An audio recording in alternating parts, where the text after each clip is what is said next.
Shalom, selamat pagi. Hari ini, Senin 13 April tahun 2026. Bacaan Alkitab terdapat pada 1 Yohanes pasal 5 ayat 1-5. Dan yang kedua Efesus pasal 1 ayat 1-10. Ayat nats terdapat pada Mazmur 31 ayat 16 berbunyi, "Masa hidupku ada dalam tangan-Mu."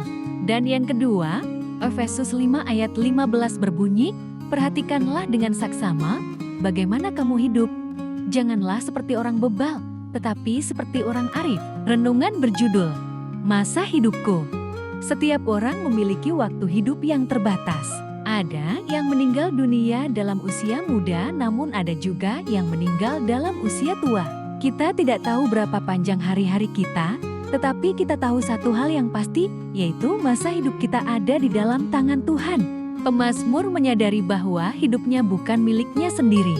Segala sesuatu berada dalam kendali Tuhan, termasuk masa depan yang belum ia lihat. Ia percaya bahwa ia aman dalam tangan Tuhan apapun yang terjadi dalam hidupnya.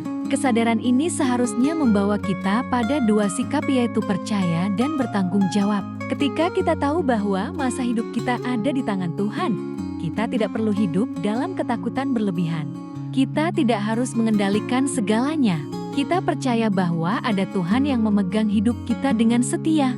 Bahkan saat keadaan terasa tidak pasti, tangan Tuhan tetap pasti. Namun firman Tuhan tidak berhenti di sana. Firman Tuhan dalam Efesus 5 ayat 15 agar jemaat di Efesus dan juga kita masa kini dapat hidup dengan bijaksana. Di Efesus muncul orang-orang yang berkata-kata omong kosong, hidup serakah, kabul, menyembah berhala. Banyak yang menghabiskan waktu dengan hal-hal yang tidak berfaedah. Maka dari itu, hiduplah arif, bijaksana. Ini berbicara tentang tanggung jawab kita dalam menjalani waktu yang Tuhan berikan. Kita tidak dipanggil untuk hidup sembarangan. Kita tidak dipanggil untuk menyia-nyiakan waktu. Kita tidak dipanggil untuk hidup tanpa arah. Sebaliknya, kita dipanggil untuk hidup sebagai orang arif, yaitu orang yang sadar bahwa setiap hari adalah kesempatan untuk melakukan kehendak Tuhan, menggunakan waktu dengan sebaik-baiknya, dan hidup dengan tujuan yang berasal dari Tuhan. Hidup yang digerakkan oleh tujuan Tuhan memacu kita untuk melakukan apa yang terbaik dalam hidup ini demi kemuliaan nama Tuhan. Seringkali kita berkata, hidup saya di tangan Tuhan, tetapi dalam praktiknya kita masih hidup tanpa pertimbangan, tanpa tujuan, bahkan tanpa kepekaan terhadap kehendak-Nya.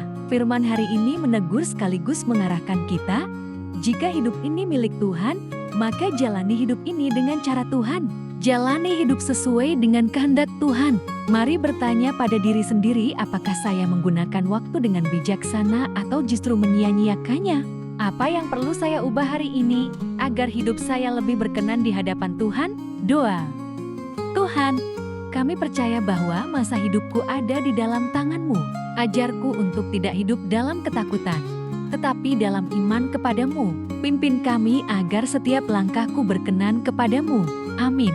Ditulis oleh Pendeta Paulina Jasri Danggo. Salam bumi bersukacita dalam damai sejahtera. Terima kasih.